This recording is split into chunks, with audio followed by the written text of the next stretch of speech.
are at the palace of His Royal Majesty Igwe Godson Ezechukwu OON, Okuloha 1 of Umuchu. Umuchu is in Agwata local government area of Anambra State, and His Royal Majesty Igwe Godson Ezechukwu, we are at his palace. Could you join us now to really get to understand or know more about Igwe Ezechukwu? Let's go.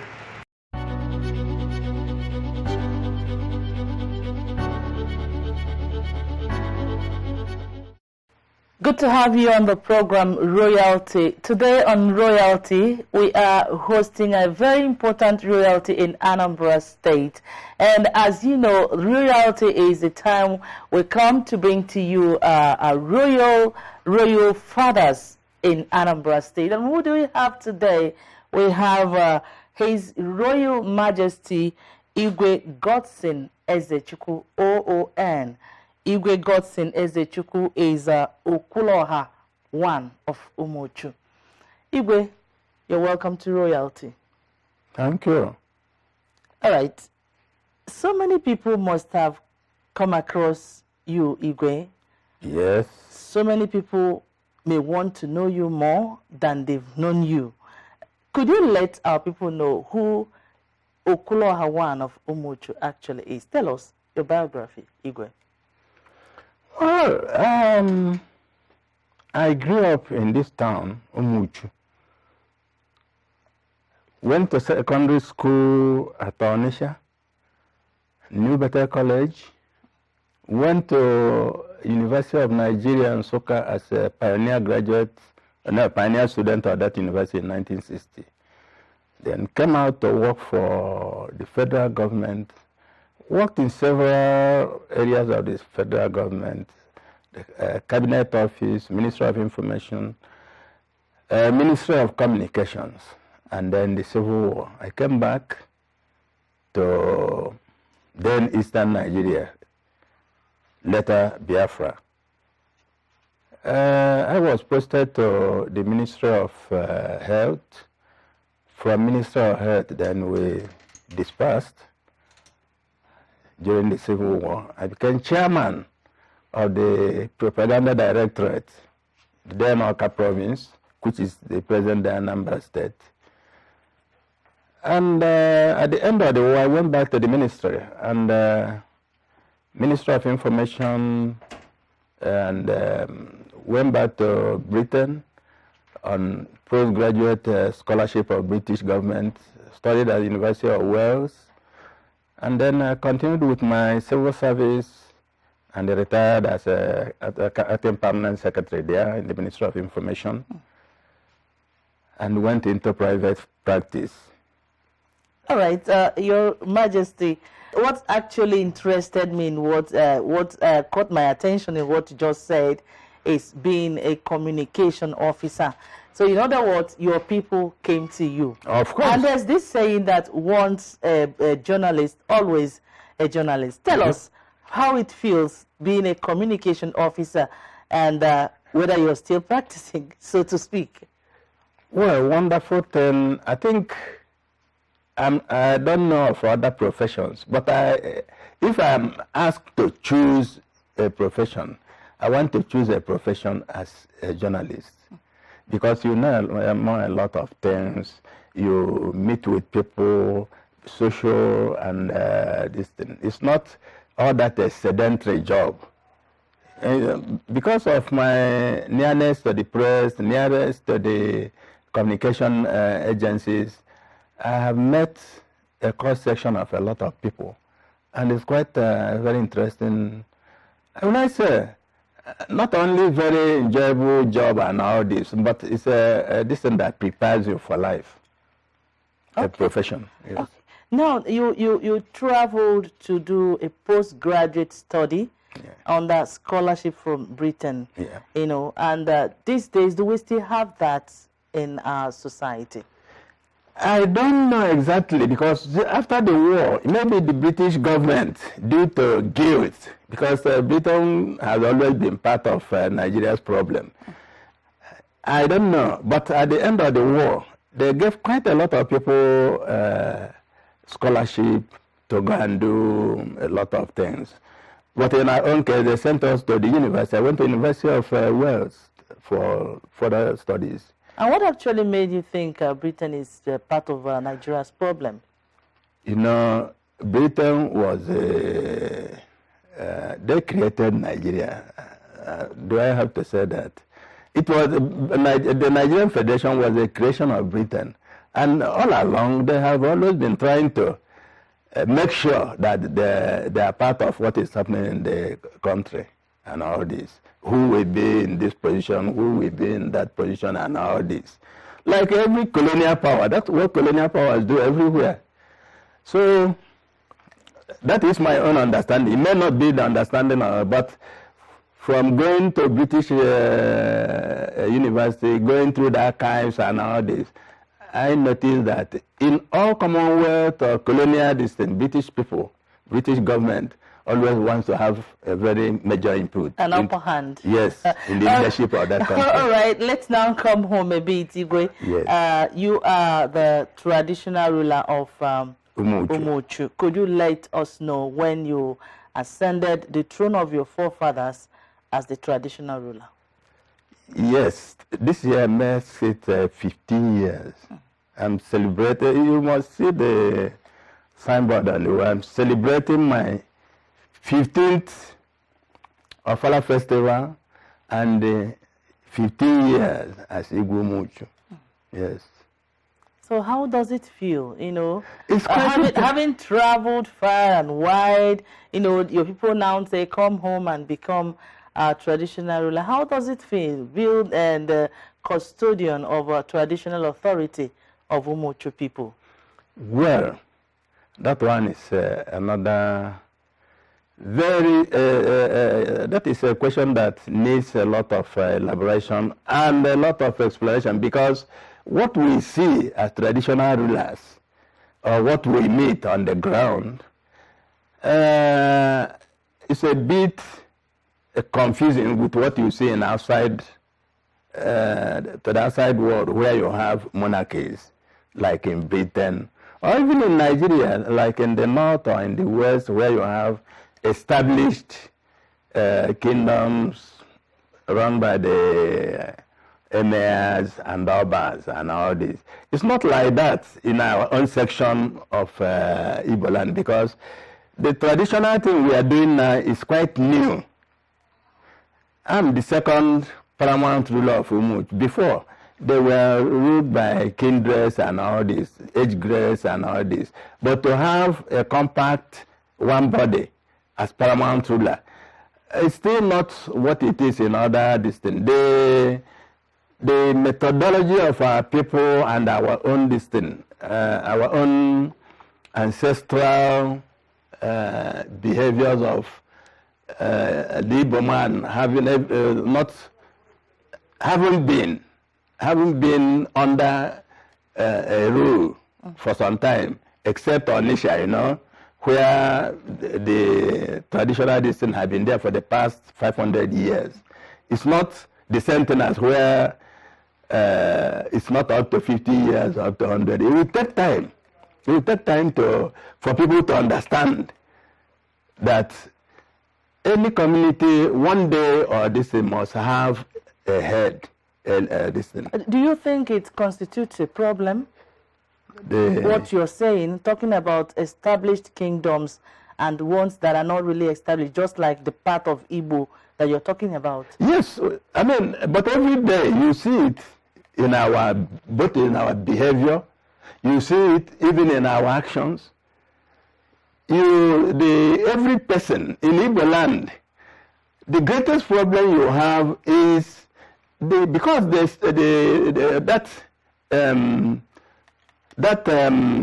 will I call it? That kinship have not been there for long.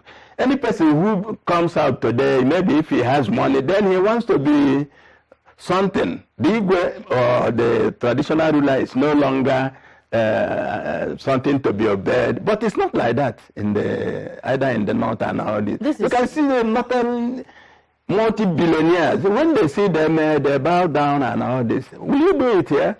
When you see even somebody who calls himself Onowu, start to create an empire of his own and all this. He is a subordinate to this thing. That is the problem we are having. Okay. The program is still Royalty, and we are presently at the palace of His Royal Majesty Igwe Godson Ezechukwu OON Okuloha I of Umuchu. At this point, you take a very short break. The program returns after now. Please join us again. They are the custodian of traditional authority of their various communities. They are dignity personified. Know them. Learn more about them. Watch Royalty on ABS television channels 24 Oka. Take advantage of our social media handles at www.absradiotv.com. Like us at Facebook at www.facebook.com/absradiotelevision. You can also follow us on Twitter and Instagram at ABS Radio TV. Watch Royalty Fridays at 8 p.m. and a repeat broadcast on Wednesdays by 2 p.m. Royalty, dignity at best. This is still the palace of His Royal Majesty Igwe Godson Ezechukwu OON Okuloha I of Umuchu. Now, Your Majesty, I'm so much interested in this discussion, talking about the established kingship and what we have in Igbo land today. Yeah. Do you think there's a possibility of our having established kingship in Igbo land? Your Why Majesty? not? I mean, as people grow in knowledge, even by traveling around and all this, one day they will realize that every community must have an established head, established system, established custom. And that custom is sacrosanct. It's not what happens in other places. Do you know we have neighbors here from Imo State? Our neighboring town here, within 10 years, they had divided that town into 10 or 15 autonomous communities. Somebody every day, one governor can create an autonomous community 2 times or every year he will divide this thing. That is not, is that the way you can establish a kingdom? A kingdom doesn't mean village or family. It must be a group of people with common ancestry, with common custom, with common ideas and this thing. Okay, what are you suggesting or advocating that we do as a people? I'm advocating that let every Igbo society, let them adopt the Anambra state formula.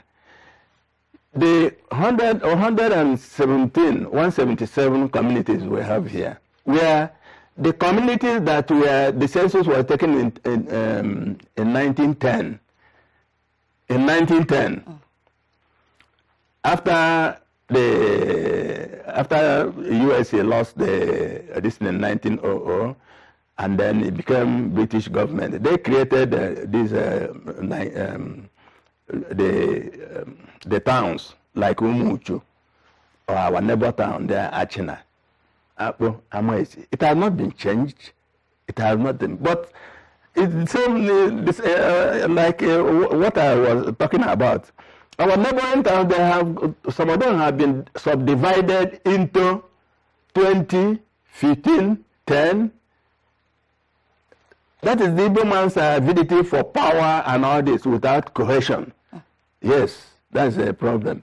I hope and I pray that one day we shall understand the need for unity, consensus, and all this. It doesn't mean that every person must be Igwe. Not every person will be distant. There are other things to do other than this. Is a leadership. It's not something anyway that it's not money making. It's not unless somebody else tries to do this. It's for leadership and rulership of that community. All right, thank you very much. Igwe, at this point, would like to really come back to what we are more of what we have to say here, knowing how we've known how it feels to become the custodian of the traditional authority of Umuchu people. Now, I would, at this point, would like you to let us know some of your achievements. You've been on this throne for more than 15 years, or 15 years, that's what you said. Yes. You're celebrating. And 15 years child is no longer a baby. Yes. So let's know some of your achievements these 15 years in Umuchu. A lot. I have contributed a lot to the development of this particular town. I brought electricity to this town. I built their town hall. And all the built institutions, educational institutions here. And a lot of this thing. The school for the handicapped was brought by my family. They will have a school for the handicapped here. The technical school here. I spearheaded all this thing. Because when they invited me to be Igwe of Umuchu, what I said is that my priority will be development. And that's what I have been pursuing. Development, bank, I brought it here. So that is my motivation. Because once you have all these infrastructure and all this, and then give the people the opportunity to on their own to progress either in business or any other operation. We have about 34 professors from this university. I mean, from this town.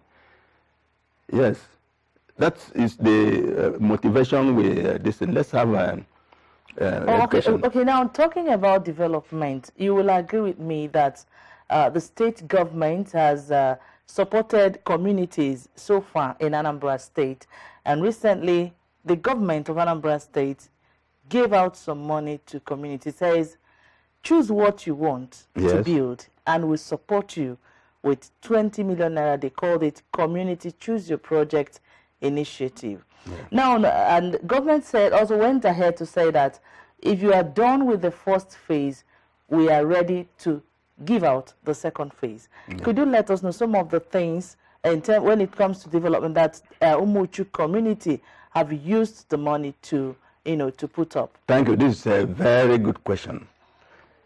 We have in this community the first community in the old Onitsha province to have a health center.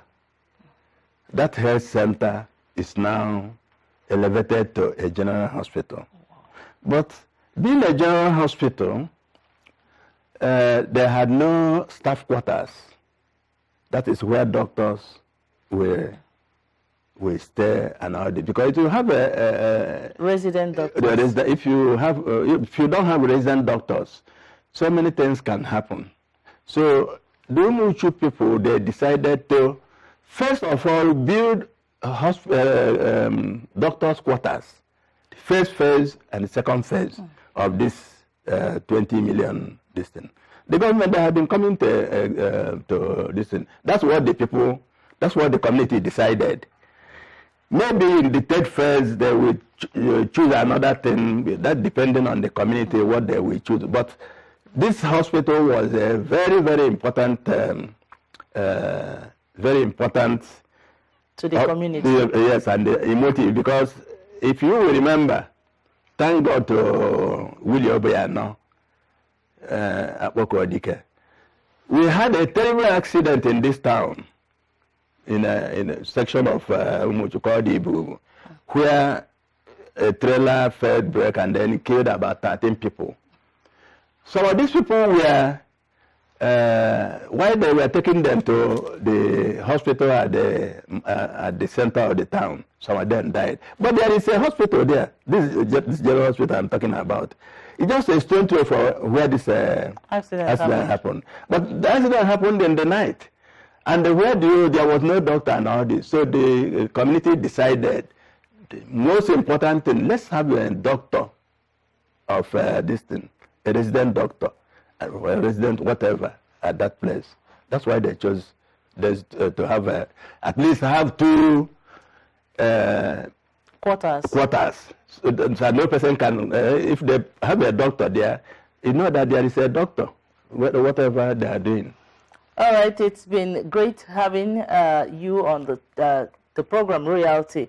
It's still Royalty, and we are still with His Royal Majesty Igwe Godson Ezechukwu, OON, Okuloha 1 of Umuchu. Another short break at this point. The program returns after now. Please join us again. They are the custodian of traditional authority of their various communities. They are dignity personified. Know them. Learn more about them. Watch Royalty on ABS television channels 24 Oka. Take advantage of our social media handles at www.absradiotv.com. Like us at Facebook at www.facebook.com/absradiotelevision. You can also follow us on Twitter and Instagram at absradiotv. Watch Royalty Fridays at 8 p.m. and a repeat broadcast on Wednesdays by 2 p.m. Royalty, dignity at best. All right, you're welcome back to the program Royalty, still with His Royal Majesty Igwe Godson Ezechukwu, OON, Okuloha 1 of Umuchu. Now, Igwe, you've really come a long way with great achievements, and we know that it's no mean feat to stand tall and achieve all this without any obstruction. At this point, could you let us know some of the challenges you face as the traditional ruler, and how you surmounted them to get to all these achievements so far? Well, there is no person at the head of anything that we say that is always easygoing, because you have different the orientation, the characters, and all you have it's a variegated community. You have businessmen, you have this thing. All of them will have their own opinion, what to do, and all this. For instance, I talked about this, and there are many people who will say, oh, let's build a market stall, let's build this thing. But at the end of the day, what you want is the consensus of the people. Reaching at that consensus, you have to, with your training as a civil servant, you have to make sure that you carry every person along.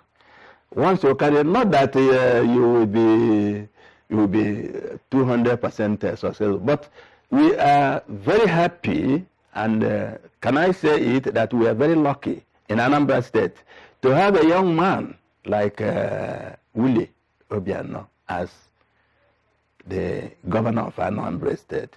Because this young man, not only that, he has traveled abroad. He has been to US, and he sees how these modern cities or modern conurbations are being ruled. And he wanted to introduce it here. Don't say that every person will like it, or every person this thing, because it's as much as you have visited other places and see what they do and you want to introduce it, you must be sure that some people who have not even been out of this, they will say this is better and all this. But we are lucky that this young man is a product of financial institution, and then he has lived in an atmosphere. On my own, I visited about 50-something countries. Wow, and that's great. Yes, that's so great. When I'm talking with experience of what I have seen in other countries. And with all this, your exposure, where would you want to see Umuchu community in the next 5-10 years? What I want here, what I want in Umuchu, mind you, I think you have read Chinua Achebe's Arrow of God. That book was written here. The Arrow of God. Achebe acknowledged that it was from here. And on and on and on and on, we have a lot of this. What I want my community to be a mixture of both rural and urban. rural and urban. That is, let us continue to maintain our ancestral origin, produce our own food, produce our own whatever we want to eat, and get our youths, once they come out from university or come out from institutions, to find something to do. You don't wait for government to give you everything. We want, these are things we have been preaching all over the place. Let us bend down and then tap into our God-given resources and see how far we can go with that. If government comes up, we thank government. All right, it's been great having you on the program Royalty today. Yeah. Igwe Godson Ezechukwu. Thank you so much for allowing us into your palace. Thank you very much. We're grateful. It's a pleasure to have ABS.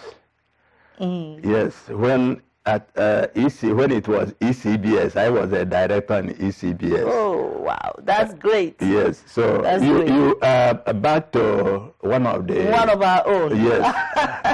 All right, and these are my people now. That's how it's been on today's episode of the program Royalty, where we had His Royal Majesty Igwe Godson Ezechukwu, OON, Okuloha 1 of Umuchu. We thank you so much for watching. Until we come your way next time, my name is Nonye Nwokoye. Thanks for your time.